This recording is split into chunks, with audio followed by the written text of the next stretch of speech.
Amen. Bonsoir frères et sœurs. Jeudi 26 août 2021. Frères et sœurs, moi c'est votre frère Jean-Claude Aouka. Soyez les bienvenus à notre culte de mi-semaine virtuelle. Avant, je suis là pour les annonces de la prière. Mais avant toute chose, lisons le psaume 117, 1 à 2. Louez l'Éternel, vous toutes les nations, célébrez-les, vous tout le peuple, car sa bonté pour nous est grande et sa fidélité dure toujours. Louez l'Éternel. Baissons nos têtes et prions.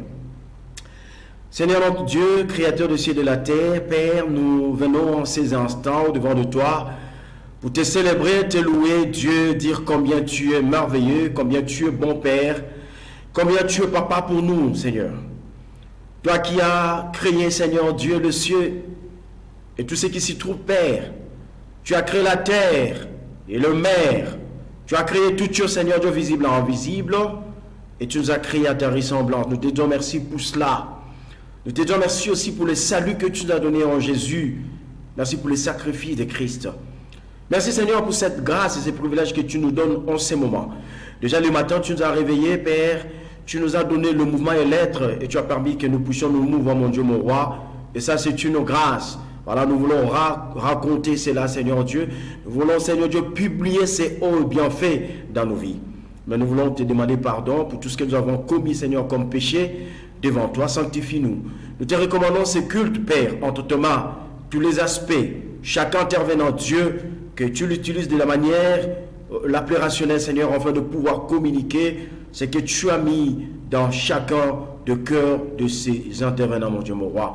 Merci pour les frères et sœurs qui sont en ce moment en train de suivre ces cultes, mon Dieu, mon roi. Merci aussi pour ceux qui sont dans le culte présentiel, Père, que toute la gloire te soit rendue. Au nom puissant, gloire de ton Fils Jésus, notre Seigneur et Sauveur, que nous avons ainsi prié. Amen. Amen, frères et sœurs.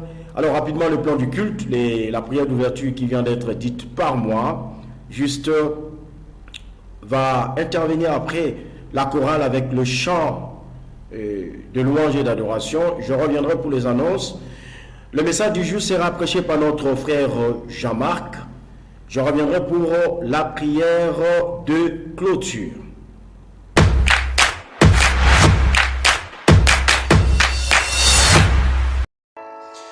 Dès ce jour, nous avons décidé de faire de Jésus-Christ, Seigneur et Sauveur de notre vie, Dieu attend donc de chacun de nous un engagement total et sans relâche.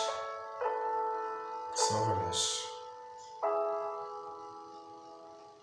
Je suis décidé de suivre Jésus. Je suis décidé de suivre Jésus. Je suis décidé de suivre Jésus sans reculer, sans reculer. Même quand je suis seul, je veux le suivre. Même quand je suis seul, je veux le suivre. Même quand je suis seul, je veux le suivre. Sans reculer, sans reculer. My cross I carry till I see Jesus. My cross I carry till I see Jesus. My cross I carry till I see Jesus. No turning back, no, no, no turning back. Le monde derrière moi, la croix devant moi. Le monde derrière moi, la croix devant moi. Le monde derrière moi, la croix devant moi. sans reculer, non, non, sans reculer. Je suis décidé de suivre Jésus. Je suis décidé de suivre Jésus. Je suis décidé de suivre Jésus. Sans reculer, non, non, sans reculer. Alors, peu importe la tournure de choses dans notre vie sociale et spirituelle, restons engagés dans le Seigneur et sans reculer, sans reculer.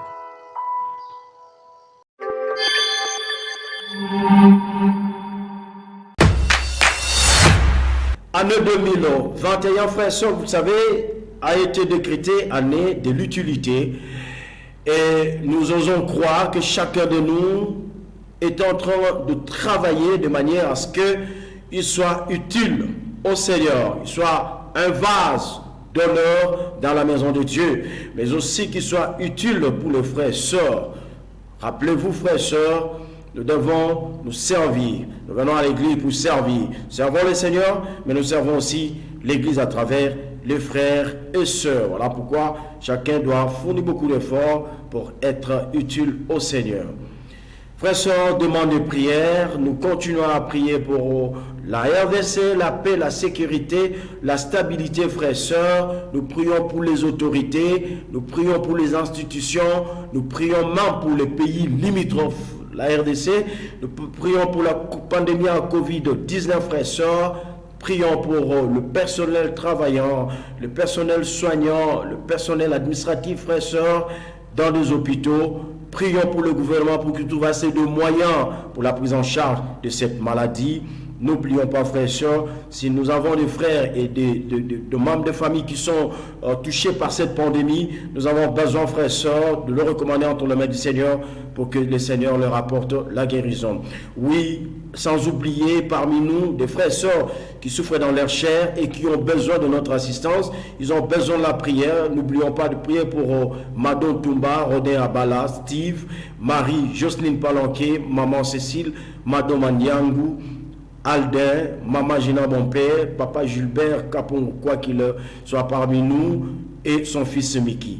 Frères et sœurs, nous continuons de prier, de demander, d'implorer la miséricorde, la bonté de Dieu pour l'église d'Haïti. Frères et sœurs, vous savez, la semaine dernière, Haïti a été frappé de plein fouet par un séisme de magnitude 7,2, ce qui n'est pas facile, frères et sœurs. Beaucoup de gravats, beaucoup de décombres et beaucoup de personnes sont encore sur les décombres. Nous devons prier pour les sans-abri, ceux qui sont malades, ceux qui sont touchés, blessés, et même ceux qui sont morts, frères et sœurs. C'est triste.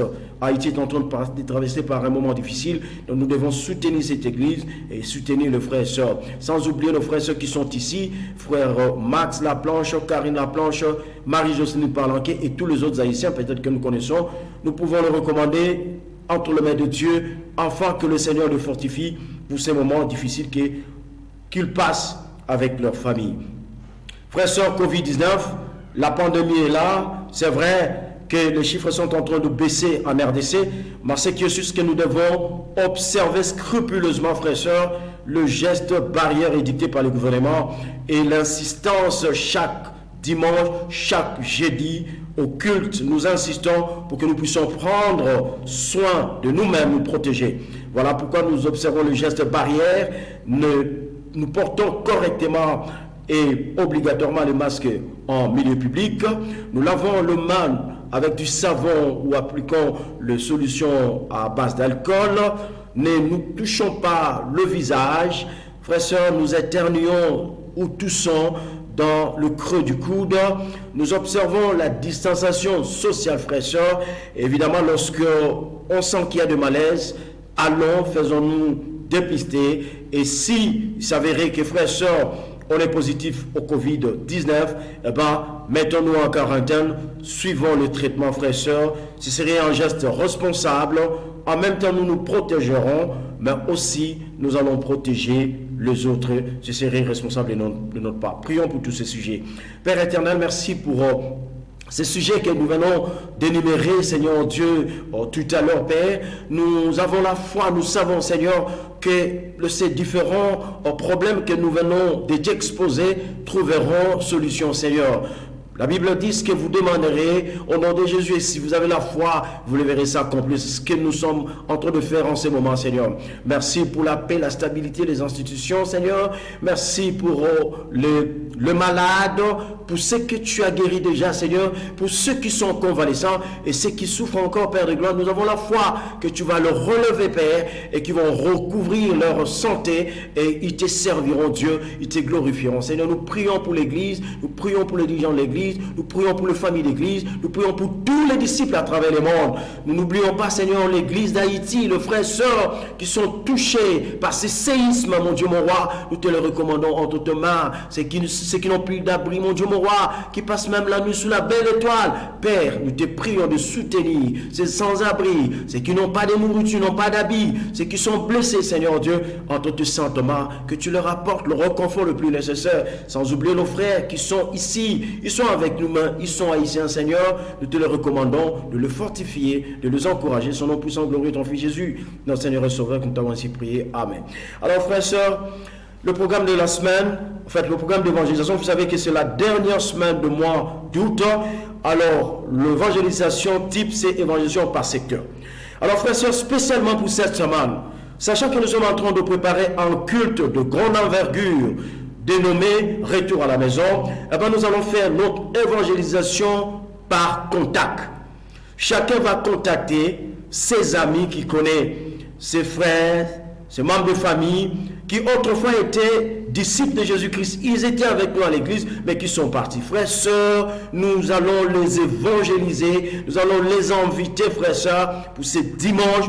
C'est extraordinaire, frères, sœurs. Les invitations sont déjà disponibles entre les mains de nos dirigeants des ministères, de nos dirigeants des discours publics, frères, sœurs. Ne ratons pas l'occasion, ne ratons pas cette occasion de ramener dans la maison de notre Père ces frères et sœurs qui sont partis pour une ou une autre raison. Mais tout ce que nous savons, c'est que notre Père a un grand cœur. Notre Dieu, c'est un Dieu miséricordieux. Il va leur accorder sa miséricorde, il va leur accorder son pardon, et ils seront le bienvenu. Frères et sœurs, ça sera une grande célébration ce dimanche. Voilà pourquoi nous insistons. Évangélisation type, c'est évangélisation par contact. Voilà, ça c'est bien dit, frères et sœurs. Le calendrier rapidement de l'église, frères et sœurs. Dimanche, chaque dimanche, vous savez, nous avons nos cultes, et spécialement pour le dimanche prochain, 29 août, nous allons avoir ces cultes de retour à la maison, par secteur bien évidemment. Et le 31 octobre, nous avons les cultes spéciaux célibataires qui va s'organiser à la maison des prières à Matité. Évangélisons, mobilisons-nous pour préparer ce culte. Les états-majors déjà du ministère des célibataires bougent, et ça c'est très formidable de voir les réunions qui sont tenues juste après culte dimanche. Ça c'est incroyable. Que le Seigneur soit glorifié. Au mois de novembre, frères et sœurs, l'activité des sœurs, le Seigneur, vous êtes en train de vous préparer. Quant à ceux, il y a des contributions que vous devez apporter pour la bonne organisation. Vous avez à peu près 2 mois et demi pour pouvoir organiser la chose. C'est maintenant qu'il faut prendre la chose au sérieux et préparer pour que ce temps soit une grande réussite pour la gloire de notre Seigneur. Frères et sœurs, la méditation et prière individuelle 365 jours. Vous savez, nous nous sommes lancés dans ce marathon. Nous avons dit pas un seul jour sans la méditation. Et avec un défi à la clé, c'est que chaque semaine, nous devons méditer un passage biblique. La semaine dernière, vous savez, nous étions en train de mémoriser Ézéchiel 18, verset 32. Mais pour cette semaine, par la grâce de Dieu, nous sommes dans 1 Thessaloniciens chapitre 5, le verset 6. Ça, c'est le verset que nous devons mémoriser, frères. Imaginez, à la fin de l'année, que nous ayons mémorisé 52 versets. Ça sera incroyable. Ce sera une grande victoire que nous aurions remportée, frères et sœurs, et nous pouvons nous armer, nous rassurer que nous avons l'armée qu'il faut. Frères et sœurs, la collecte spéciale, nous continuons, frères, à insister. Et frères et sœurs, la collecte spéciale première tranche, elle a été lancée depuis le 27 juin, frères et sœurs. Nous qui sommes en retard, nous qui n'avons encore pas donné, frères et sœurs, vous le savez, cette collecte cette année, c'est pour que l'église de Mboujima soit implantée. Mais comment sera-t-elle implantée? C'est vrai, l'évangile est gratuit, Mais la mission, l'implantation n'est pas gratuite. Voilà pourquoi, avec notre collègue spécial frère sœur, l'année prochaine, c'est l'implantation. Voilà pourquoi nous qui sommes en retard, je vous en supplie que nous puissions apporter ce que nous avons promis à notre Dieu, afin de faire avancer la mission du Seigneur, avancer l'œuvre de notre Dieu. Imaginez qu'une personne en Boujima il soit sauvée parce que toi tu as contribué. Quelle sera ta bénédiction? Elle sera grande de la part de notre Dieu.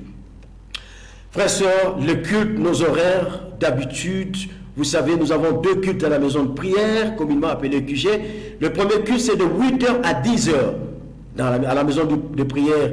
Ça, c'est pour les frères et sœurs de Tchangou. Ce n'est pas à 8h qu'on arrive, c'est-à-dire à 8h, le culte commence. Donc, on peut arriver 45 minutes tôt, 30 minutes tôt, ce sera pour la gloire de notre Dieu. Le temps d'arranger ce qu'il faut arranger, le temps de faire la communion fraternelle, et à 8h pile, nous commençons le culte pour 10h et on arrête. Alors pour le frère et sœur du Mwamba, au deuxième culte, le culte commence à 10h45 pour 12h30. Frères et sœurs, retrouvons-nous, venons à l'heure. Notre Dieu nous convoque solennellement. Nous devons être présents, témoigner notre obéissance et notre engagement vis-à-vis de Dieu. Mais quant aux frères et sœurs de Lukunga, le programme n'a pas changé. Le culte chaque dimanche de 9h à 11h au complexe scolaire en Noirité sur l'avenue des Forces armées, autrement appelé au commandement. Alors je rappelle quelque chose d'innovation, c'est que chaque matin, du lundi à samedi, de 6h à 7h, il y a les dévotionnels matinales dans la maison de prière. Frères et sœurs, soyons là. Mi-semaine présentielle. Alors, tous les frères du Mwamba et frères de Tchangou, nous nous retrouvons jeudi à partir de 17h pour notre culte présentiel. Quant aux frères et sœurs de Lukunga, c'est dans les semaines qui viennent, par la grâce de Dieu, que vous allez retourner dans ces cultes-là pour la gloire du Seigneur. Frère, c'est la collecte normale, c'est elle qui fait fonctionner l'église, c'est elle qui couvre le charge de l'église. Voilà pourquoi nous avons besoin, frères et sœurs, de penser à l'église, de penser à l'œuvre de Dieu, de penser aux charges, de penser au personnel même qui travaille, qui sont soutenus par notre collecte. Voilà, nous qui ne donnons toujours pas, fournissons beaucoup d'efforts, de comprendre que nous devons donner qu'à Dieu aime celui qui donne avec joie. Nous qui avons des arriérés, voilà l'opportunité que Dieu nous donne. Donnons pour la gloire de notre Dieu. Les autres informations sont là, frères et sœurs. Vous pouvez parcourir pour avoir plus de détails sur l'église du Christ. Alors, préparons-nous, comme je le disais tantôt, le message qui va être juste prêché après moi par notre frère Jean-Marc. Prenons nos stylos, nos carnets, nos bibles et suivons le message.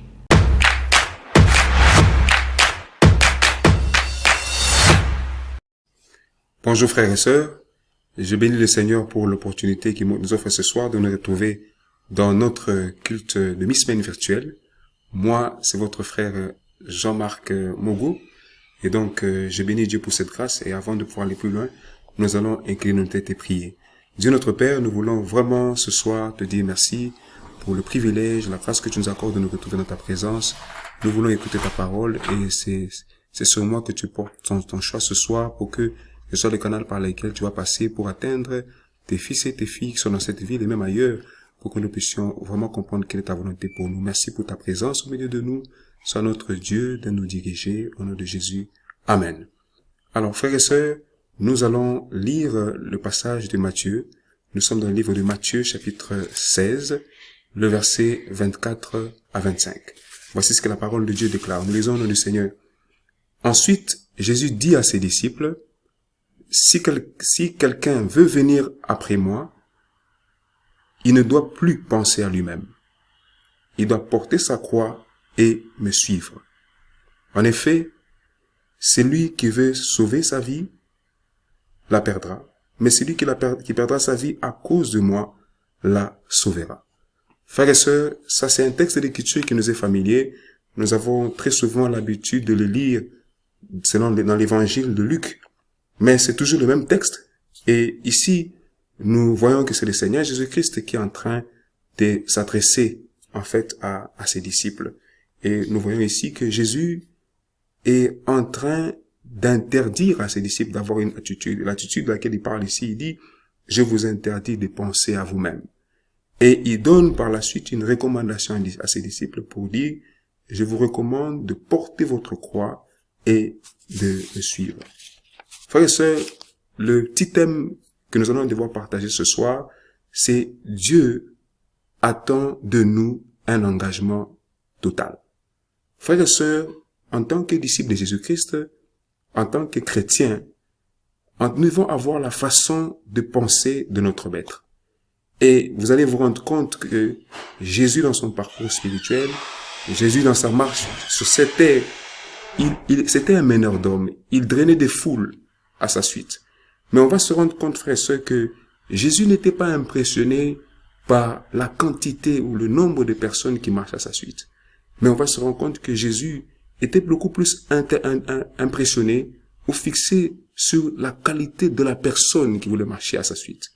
Et vous allez vous rendre compte que même dans Luc 14, il dit qu'il s'est retourné et il dit, si quelqu'un veut venir après moi, il s'est retourné pour parler à la foule, il dit, si quelqu'un veut venir après moi. Je sais qu'aujourd'hui, quand nous regardons les différents mouvements à travers le monde, les gens sont beaucoup plus impressionnés par la quantité des gens, par le nombre de gens qui sont là. Mais comment est-ce que nous sommes une pareille église avec un petit nombre de membres, et parfois certains parmi nous sont parfois découragés, ils sont parfois prêts à abandonner la foi pour aller ailleurs parce qu'on s'est dit, en tout cas, nous sommes peu nombreux et les autres sont en grand nombre. Mais nous voyons ici que Jésus, ce n'est pas vraiment la quantité de gens qui veulent le suivre qui l'impressionne, c'est beaucoup plus la qualité de la personne. Et ici, quand on parle de la qualité, il s'agit là justement de l'engagement total. C'est-à-dire Jésus attend de chacun de nous, de celui qui veut le suivre, de s'engager totalement. Jésus attend de celui ou de celui ou de celle qui veut le suivre à pouvoir se consacrer à lui, à pouvoir se donner tout entier à lui. Donc l'engagement que Jésus attend de nous, ce n'est pas un engagement partiel, mais c'est plutôt un engagement total. Et frères et sœurs, ce que Jésus attend de nous, en d'autres termes, on dira, il attend de nous le sacrifice, il attend de nous l'effort, il attend de nous la dévotion, mais une dévotion d'abord individuelle.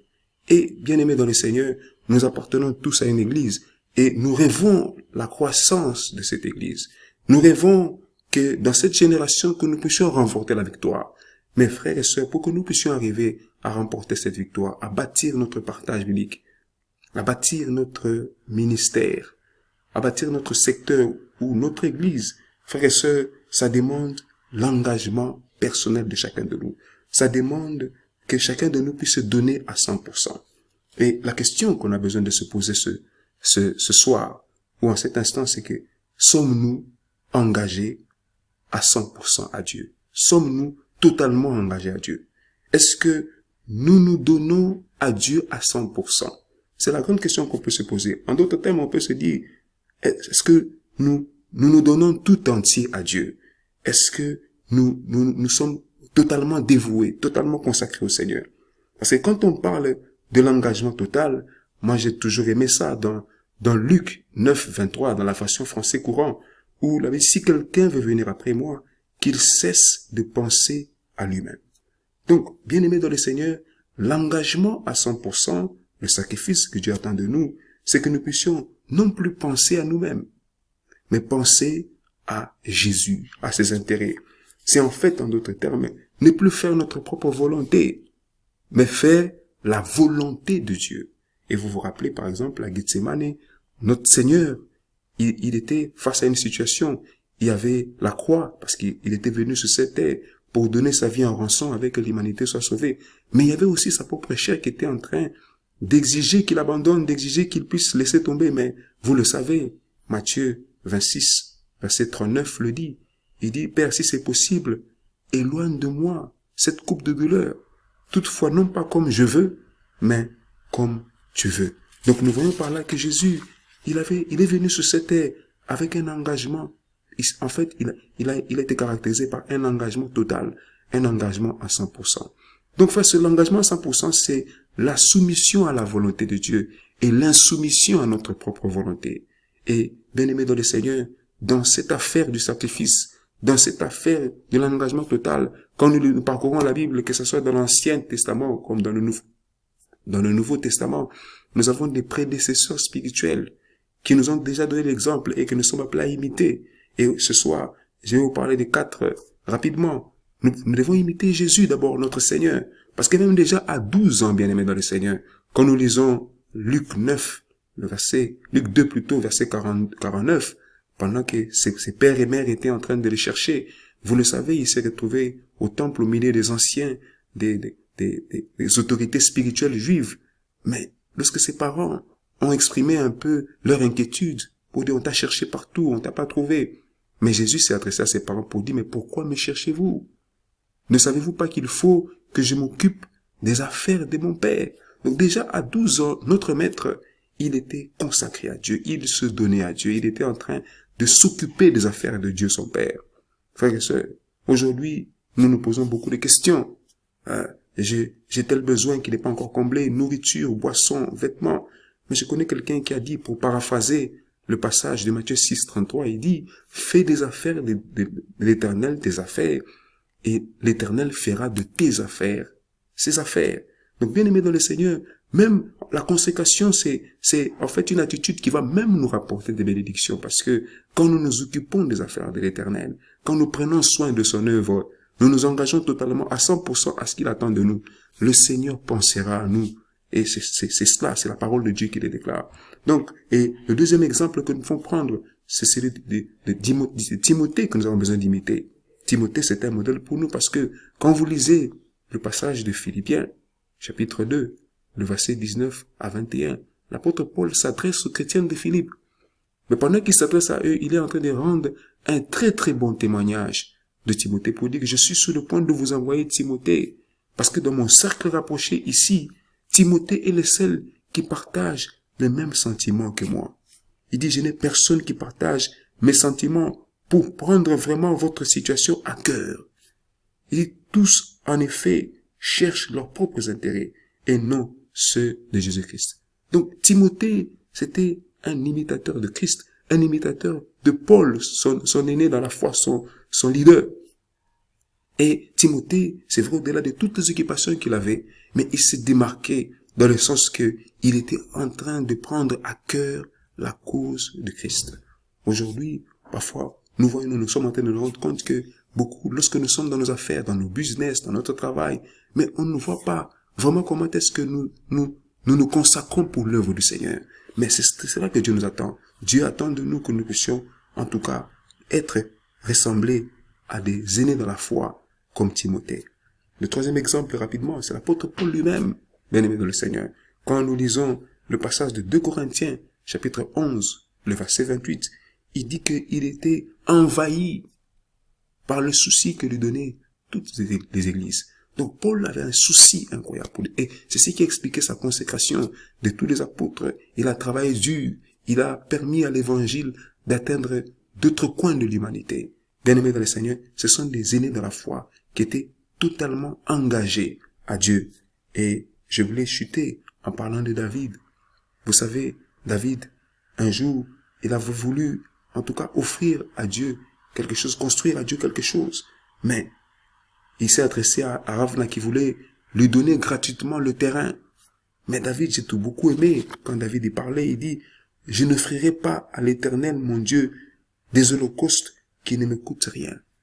Donc David ne voulait pas que le don qu'il allait offrir au Seigneur soit le fruit d'une facilité, soit le fruit du manque d'effort. Il voulait absolument que ce qu'il va devoir faire à Dieu, ce qu'il va devoir offrir à Dieu, soit le fruit d'un sacrifice, soit le fruit d'un effort, soit le fruit d'une privation. Et bien aimé dans le Seigneur, c'est cela que Dieu attend de nous, c'est cela qui va permettre que nous puissions vraiment, en tout cas, ressembler à Christ, ressembler même aussi à nos aînés dans la foi. Donc, nous interpellons chacun de nous ici. L'interpellation à chacun de nous, c'est que, frères et sœurs, Dieu a des attentes. Dieu attend que chacun de nous soit totalement engagé à lui. Et bien aimé dans le Seigneur, vous savez, quand on attend de nous quelque chose, c'est qu'on nous fait confiance. C'est que on compte sur nous. Et bien aimé dans le Seigneur, vous savez que lorsqu'on compte sur nous et que nous ne répondons pas aux attentes de la personne, nous la frustrons, nous la décevons. Et bien aimé dans le Seigneur, là où nous sommes, Dieu veut que nous puissions faire sa joie. Dieu ne veut pas qu'on puisse le décevoir. Dieu ne veut pas en tout cas qu'on puisse le frustrer. Et la manière pour nous d'éviter cela, c'est en tout cas de décider de pouvoir nous engager totalement à l'œuvre du Seigneur. J'étais en train de faire une analyse par rapport à notre ville de Kinshasa. Vous savez, bien aimés dans le Seigneur, la ville de Kinshasa s'étend sur une surface de quasiment 9965 km². Et à ce jour, nous avons une population pratiquement qui tend vers 15 millions d'habitants. Et c'est vrai, nous avons les différents districts, Lukunga, Tchango, Mwamba, Funa. Et bien aimés dans le Seigneur, là où nous sommes, la question qu'on a besoin de se poser, c'est nous avons contribué à la conversion de combien de personnes parmi les 15 millions qui existent dans cette ville. Bien aimés dans le Seigneur, c'est là que Dieu nous attend parce que, vous savez, quand Jésus nous a appelés il nous dit dans Matthieu 28, 18 à 20, il nous demande de conjuguer 4 verbes. Il dit, allez auprès des hommes de toutes les nations.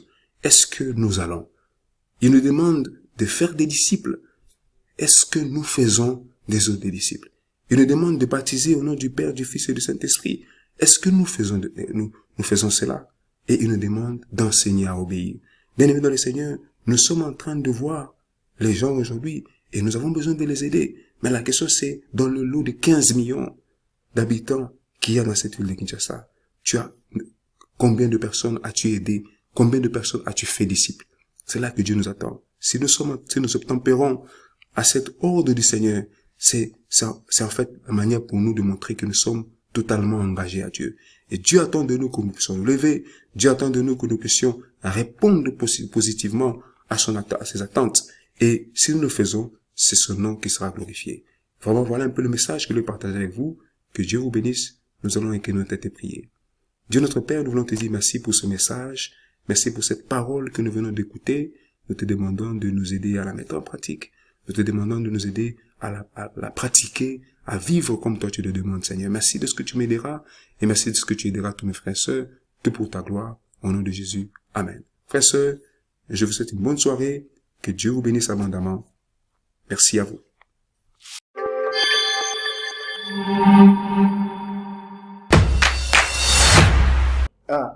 Mes frères et sœurs, donc nous sommes pratiquement arrivés à la fin de notre culte.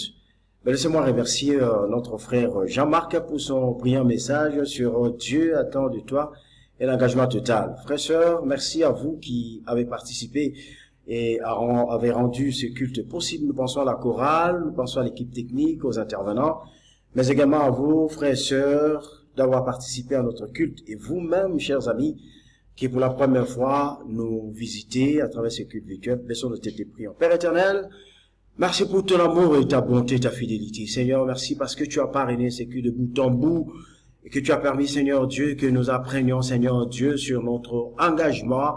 Tu attends de nous, tu attends ce que, Seigneur, nous puissions nous engager totalement à toi et te servir, Père. Merci pour Jean-Marc, merci pour tous les autres, Seigneur Dieu. Permets à ce que c'est dimanche par ta grâce que nous puissions nous retrouver, Seigneur Dieu, dans nos différents cultes pour te célébrer avec ces cultes aux puissances spéciales de nommer retour à la maison. Que tout honneur, gloire, louange te soit rendu à toi et à toi seul, au nom puissant, glorieux ton Fils Jésus, notre Seigneur et Sauveur. Nous t'avons ainsi prié. Amen. Amen, frères et sœurs, merci. Au revoir et à la prochaine diffusion. Bye bye.